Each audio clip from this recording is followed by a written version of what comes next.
ఆ మాంగళ్యంలో 3 మాంగళ్యాలు ఉన్నాయి.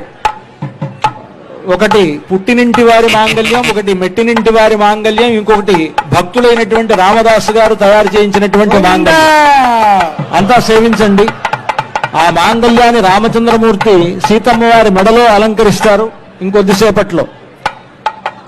మన పద్ధతిలో దక్షిణ దేశంలో మాంగళ్య ధారణ అనేటువంటిది ముహూర్త సమయానికి జరుగుతుంది. తమిళనాడు ఆ ప్రాంతాలు. మన తెలుగు వారు ముహూర్త సమయానికి జీలకర్ర బెల్లం ఉంటుంది.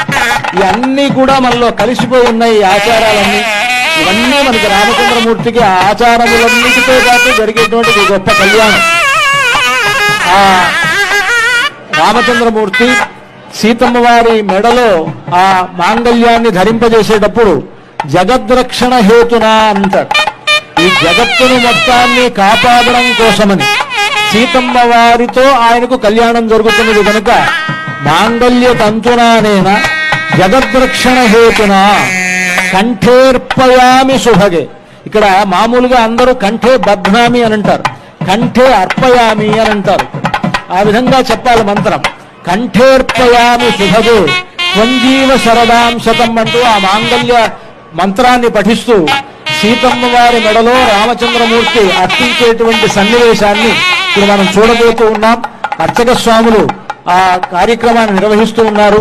సాక్షాత్తు రామచంద్రమూర్తి సీతమ్మ వారి మెడలో ఆ మాంగళ్యాన్ని ధరింపజేస్తూ ఉన్నారు.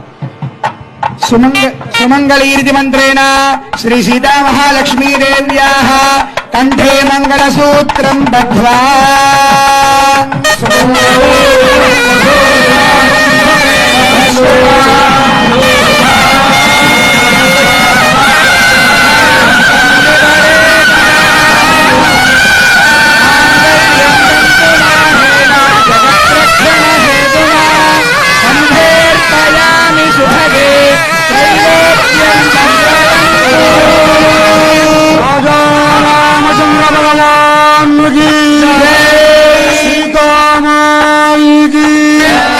లక్ష్మణ స్వామి